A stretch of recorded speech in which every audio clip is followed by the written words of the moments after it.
భగవద్బంధువులకు నమస్కారం.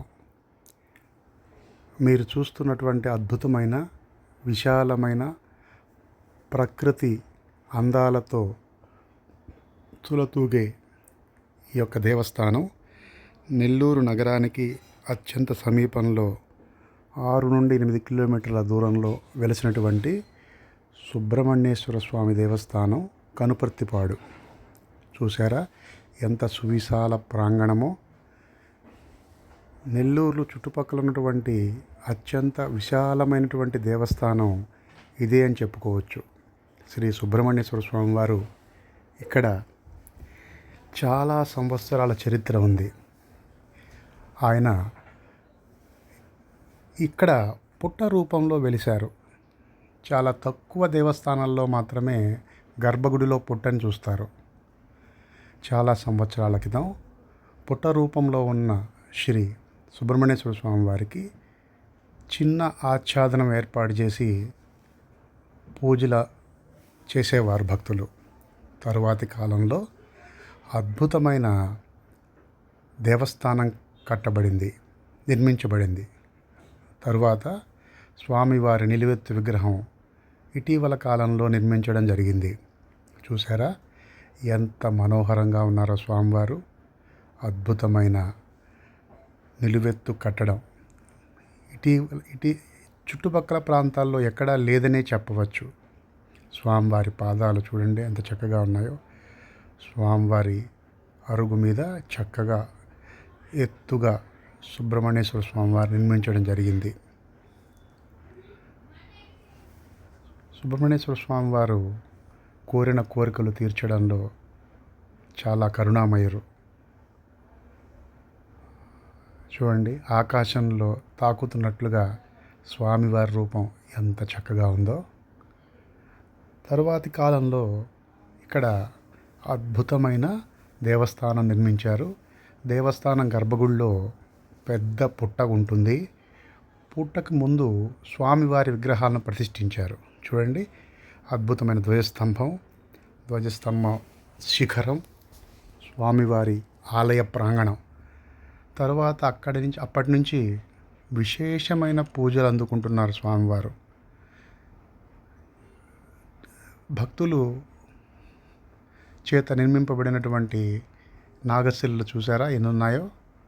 ప్రదక్షిణ మార్గంలో చుట్టుపక్కల అంతా స్వామివారు చెప్పిన వాళ్ళు ఈ విధంగా ప్రతిష్ఠించడం అక్కడ ఆనవాయితీ. ఇక్కడ భక్తులు తండోపతండాలుగా వస్తుంటారు. సోమవారం మొదలు ఆదివారం వరకు కూడా భక్తుల తాకిడి ఉంటుంది.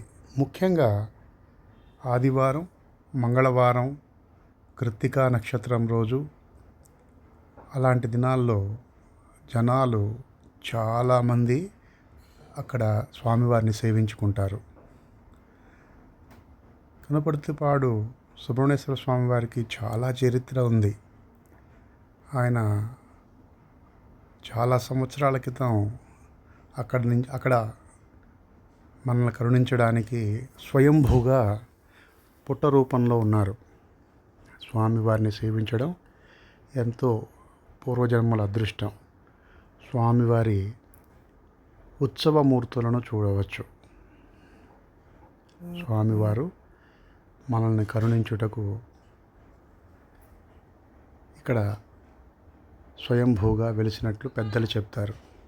ఇక్కడ ఒక పెద్ద వేప చెట్టు ఉంటుంది. వేప చెట్టు చుట్టూరు కూడా సహజ సిద్ధమైన పుట్ట ఉంటుంది. ఆ పుట్ట చుట్టూరు కూడా వాల్మీకం ఉంటుంది. వాల్మీకం చుట్టూరు కూడా భక్తులు పురోహితుడు యొక్క సలహా మేరకు చూడండి ఎన్ని నాగశిలల ప్రతిష్ఠ జరిగిందో. అద్భుతమైన నాగశిలలు కొన్ని వందలు ఇక్కడ ప్రతిష్ఠించడం చూడవచ్చు.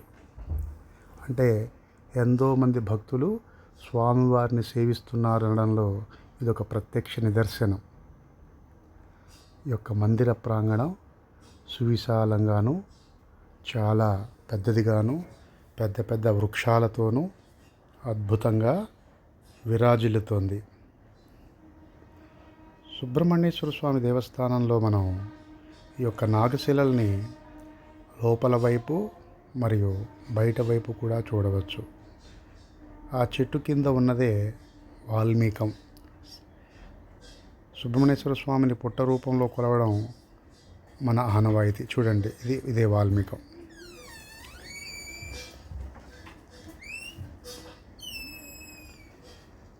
స్వామివారిని దర్శించడం చాలా అదృష్టదాయకం. ఈరోజు ఆదివారం ఉదయాన్నే దర్శనానికి వెళ్ళాం.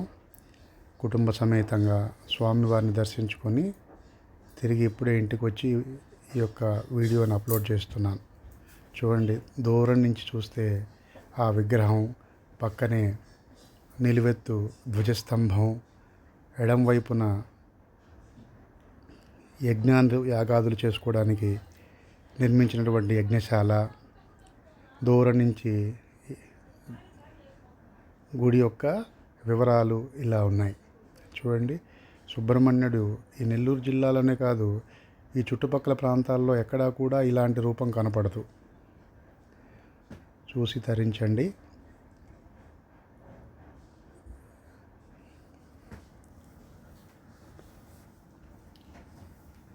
ప్రదక్షిణ మార్గం ప్రదక్షిణ చేస్తున్నాను.